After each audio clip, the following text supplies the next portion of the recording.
Hi everyone, and welcome to this tutorial where I'm going to draw a bridge and a waterfall.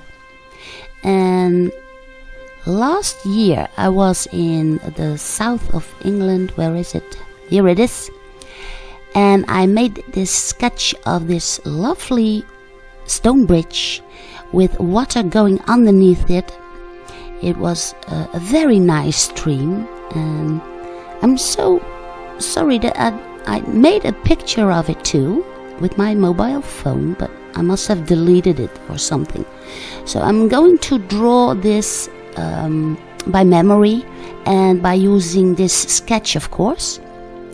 I did a study also at home in color, but for this tutorial I will be using grey Canson paper. And as you can see here, this is done on brownish paper. But here I did the same sketch on the grey Canson, and it's just lovely to see how the far distance is very vague, and then the water is flowing towards us underneath that bridge. And you can see all the different levels of water.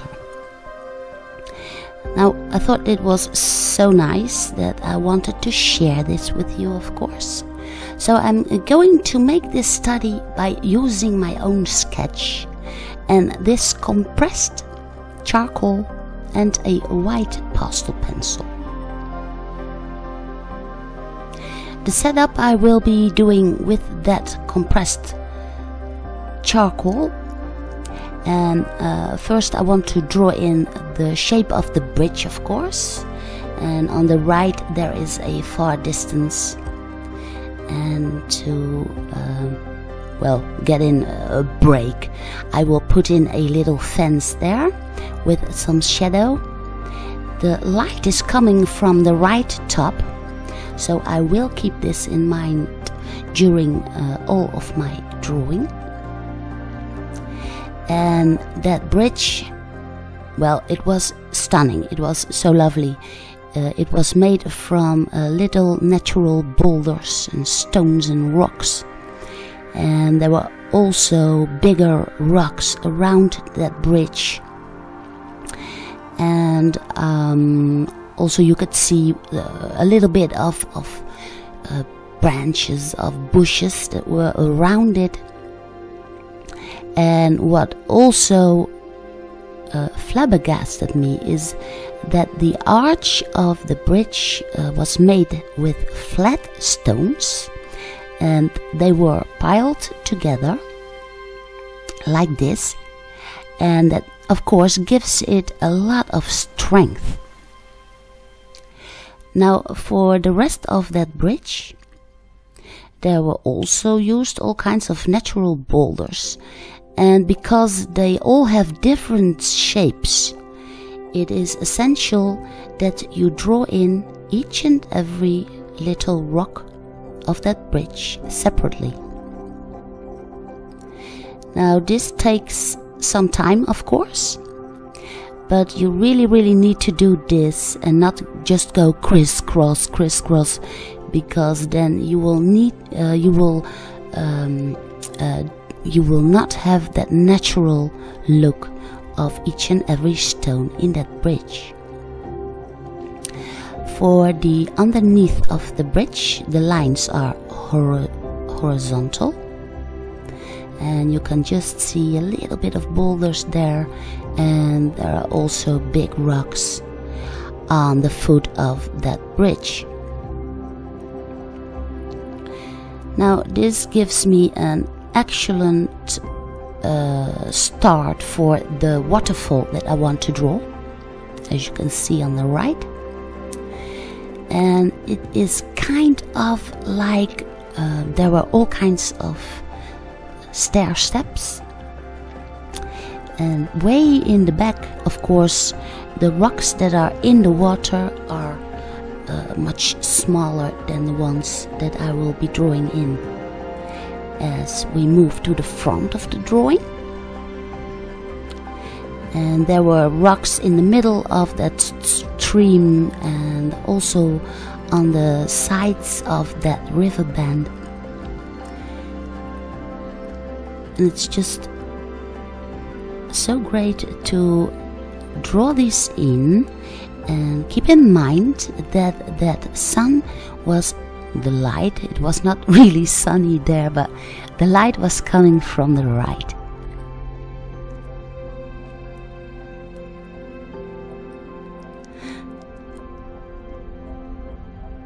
Now the top of the water, where the water is flat, I will not touch with that compressed charcoal.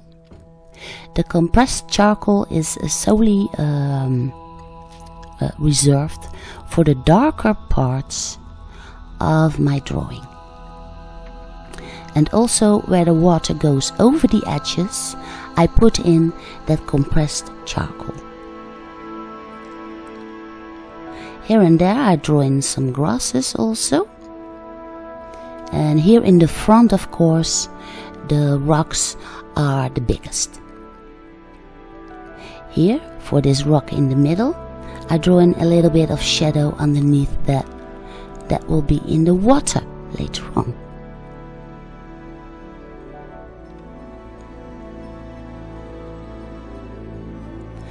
So here is a little bit of shadow too, and then it's time to get that white pastel pencil. Now the fun part of pastel and charcoal is that they blend together so lovely, and because I am using the mid-gray Canson pastel paper, this instantly creates an atmosphere, and I kind of use that white pastel pencil as a blender to pick up the pigments of the compressed charcoal and just mix them together. And here and there I press a little bit harder to get in that real white of the surface of water. And everywhere where the water goes over the edge, I just mix that together. I hope this makes sense, and well, it's also good for me to point out to you that you can find prints of my studies along with real-time recording on my Patreon page. I will leave an link card at the end of this tutorial for you, so you can check it out. It's only $5 per month, and you will find already over 20 real-time recordings, and this is growing, along with tips and setup sketches, so that's a real bargain. Well, you can check it out, maybe it's something for you. And you can also share your drawings, of course, in the community, and I would love to welcome you there and help you even further.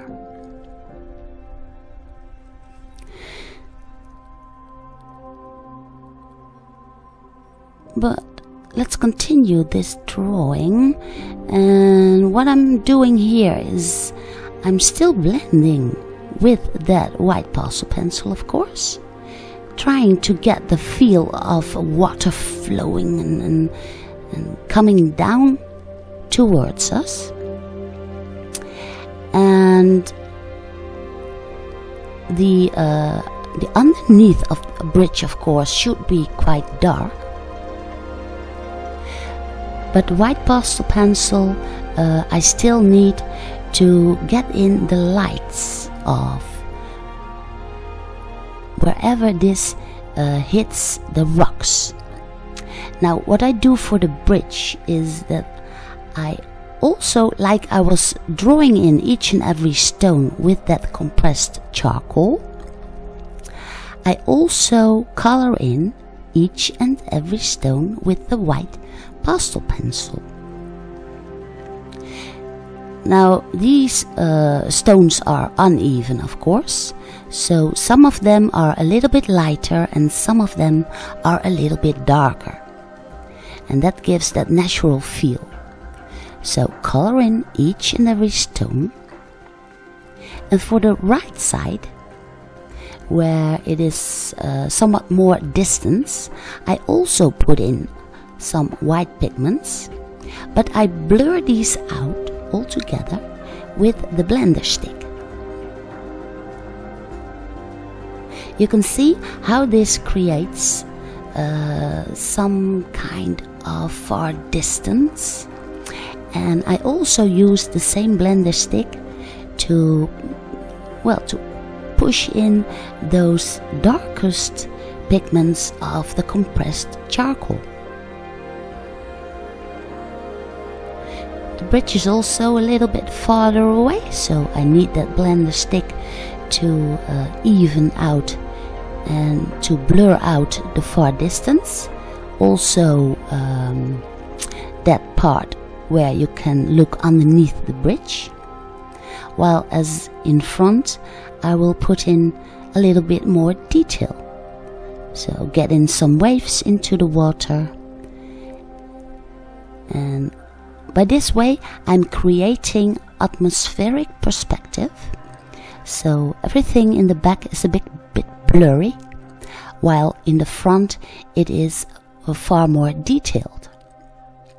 Now here's the next tip for you. You can put on some white pigments on a paper, and then you take a cotton or a sponge, and then you can just pick up some of that pigments with that sponge and start drawing in the background sky. Or what you can also do, I have that by hand, that is panpastel. This is also a pigment, and you can just create beautiful clouds, and your drawing will immediately get that nice atmosphere. You can do this with the pastel pencil, of course, but the panpastel is really fast. And what is also a very great tip is to use your white pastel pencil again, and then draw in some branches, but also little grasses that are between the stones of that bridge. It makes the bridge look even more organic, and it gives that nice soft touch. And I also want to draw in some grasses, and here is a little dent in that stream, if you like, something that I remember.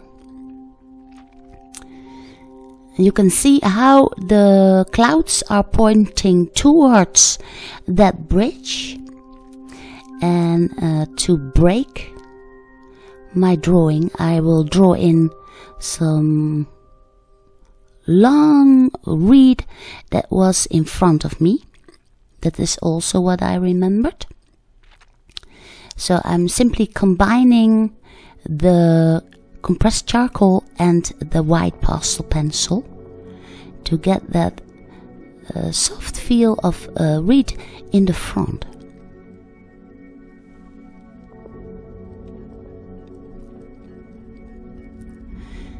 Then I just, as I work towards finishing my sketch, I just look for a little bit more,